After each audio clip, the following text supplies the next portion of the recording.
What was your Timmers here? Now, another streaming service that actually has been killing it is Apple TV Plus. And of course, remember when Apple first launched, I thought it was a bit of a weird thing there, but they've been putting out some really cool stuff. Whether it's like Ted Lasso, whether it's most recent Monarch. I mean, talk about some really great stuff here. But here are my show top 10 Apple Plus originals of the year. All right, coming in at number 10, I'm going with the Beanie Bubble. Now, of course, this is about pretty much the phase of the Beanie Babies, starring Zach Galifianakis, Elizabeth Banks. It's a really decent little flick here. Zach Galifianakis is terrific. I mean, it's not really unlike, let's say, Black Baron. It's not really about the creation, but it's about like behind the scenes of the Babe craze. I was a little young when I first knew about Beanie Babies. I used to have Beanie Babies when I was a kid, but I never knew too much about the story around it. And I know like the story aspect was really cool here and very decent little fuck in this. All right, number 9 is another film that Apple did based on a product, and that is Tetris, starring Taron Egerton as pretty much the creator of Tetris here. Um, and I thought the Tetris movie, was a really decent one. Of course, Taron Egerton did a great job here. You had Toby Jones popping up; he was terrific. Uh, some of the other cast members. I mean, of course, if you guys don't know much about the story here, Hank Rogers discovers Tetris in 1988 and then risks everything by traveling to Soviet Union where he joins forces with inventor Alexei to pretty much bring the game to the masses. And I used to always play Tetris as a kid. I always found the game to be very enjoyable and a very good strategy game. And seeing like something about the creation, I thought was really remarkable. And Taron Egerton, I think, is definitely one of the best actors in the business today. With this Blackbird, he did last year, Kingsman, the guy is really remarkable. All right, coming in at number 8, this might be unpopular, but I'm going with the Crowder Room. I was a little late to the party with this, but I thought the Crowder Room was really decent. Tom Holland, I definitely one of his best performances he put out that's not Spider-Man related. Uh, of course, Amy Rossum playing his mom, I thought was great. Amanda Seyfried was terrific. I thought the movie it really did feel like a movie at times, but the series I thought was really decent. Tom Holland just playing this troubled young man, I thought was very intense, very different role for him. Especially whenever outside of his Spider-Man persona, and he really nailed that. Like Apple Originals just must love the actors. They've of course worked with Chris Evans, Brie Larson, so yeah, Apple just can't get enough of the MCU cast of characters, But Crowd Room is of course no exception here. All right, number 7, I'm going with Platonic.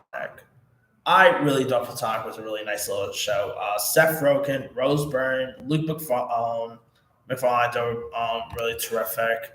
Uh, of course, it is from my favorite comedy director, Nick Stoller, who gave us movies like Neighbors, Bros. Uh, Platonic is definitely it's definitely a really decent series, worth giving a go. I mean, if you guys don't know much about the show, it's where platonic former best friends approaching, you know, um, midlife reconnect after a long rift here, and the duo's friendship becomes more like the basmas of their lives. Of course, Rose Byrne's kids are pretty good in this show.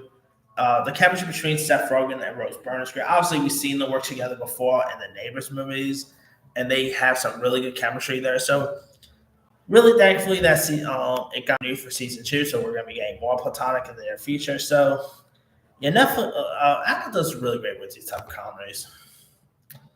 All right, number 6, I'm going with Florence Sign. Florence Sign, I thought was a really decent little music flick. Directed by John Carney, who gave us like Sing Street. He gave us oh yeah, once he gave us Begin Again. He's literally having an act with the music genre, and here is no exception.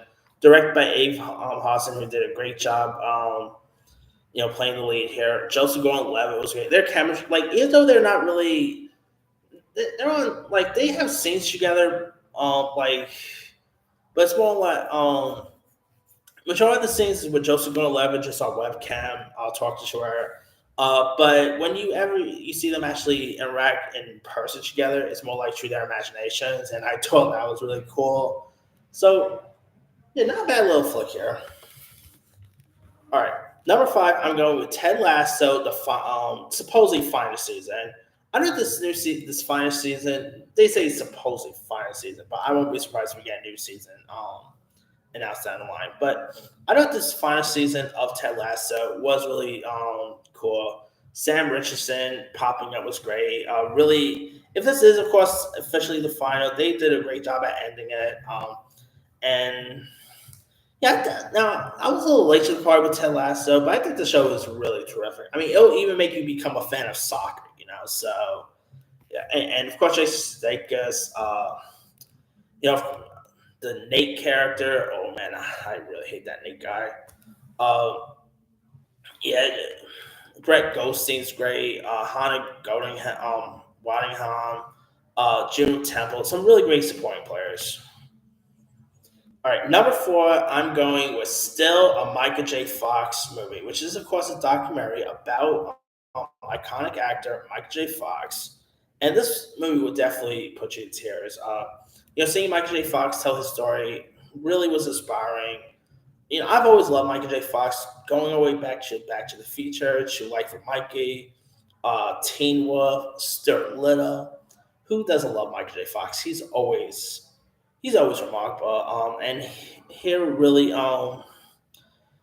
let me just say, you'll definitely tear up if you watch this. And the interview he puts out on this is very touching, and definitely one of the best documentaries I've seen in recent years. All right, coming in at number 3, I'm going with Shrinking, starring Jason Segel, Harrison Ford, Jessica Williams. This show is a really decent series. Seeing Harrison Ford back on TV is really cool here. It's always nice to see him doing more stuff where he's not Indiana Jones or Han Solo. He's just playing really decent on part here. Jason Segel is really terrific. Really nice, funny comment we're giving it a go. All right, number 2, I'm going with Monarch Legacy of Monsters. Now, it's a great time to be a Godzilla fan with stuff like, -1, Godzilla X Kong, and of course we got the series, which Godzilla's barely in it, but it's okay too because it's not a Godzilla show per se. It's more just like a series about mostly the monsters, and it really does it perfectly. The effects is great. Cast of characters like Kurt Russell, Wyatt Russell is great. I just think this is a really decent flick worth checking out. And my number 1 favorite Apple original film is, of course, Martin Scorsese's Killers of the Flower Moon. I'm so glad Apple is really branching out and giving their films full theatrical releases. Next year's no exception. Like they're doing it with Argyle, the movie, the John Watson movie, Wolves, Project Artemis. I'm pretty sure that that Brad Pitt Formula One film that most likely going to get full theatrical release. They're doing really, they're doing the right way here, and Kills of the Flower Moon is no exception. It got a theatrical release by Paramount, and it's a really terrific film worth checking out. Very intense. The true story aspect will definitely leave you heartbroken here. Obviously, I'm pretty sure this is going to sweep the Oscars. Of course, great cast from DiCaprio to De Niro, Brendan Fraser, Lily Gladstone is an actress to keep our eye out for. So some really great performances here. But that's pretty much it there. Here is my quick rundown. Number 10, The Beanie Bubba. 9, Tetris. 8, The Crowded Room. 7, Platonic. 6, Florence Sun. 5, Ted Lasso final season.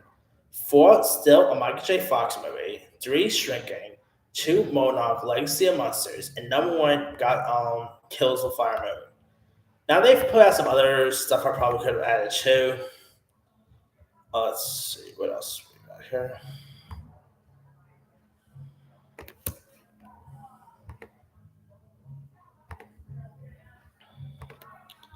All right, definitely not Napoleon. That is not a good one. Lessons of Chemistry, The Changeling, Hijack with Idris Elba. Fingernails, which Jesse Buckley was a really good one. So they've put out some other really decent stuff as well. And 2024 looks like it's going to be a cool year for them too. So let me leave you guys. What are some of your favorite Apple originals of the year? Drop comments below. Don't forget to like, subscribe, hit that bell for notification. This is Sammy signing out.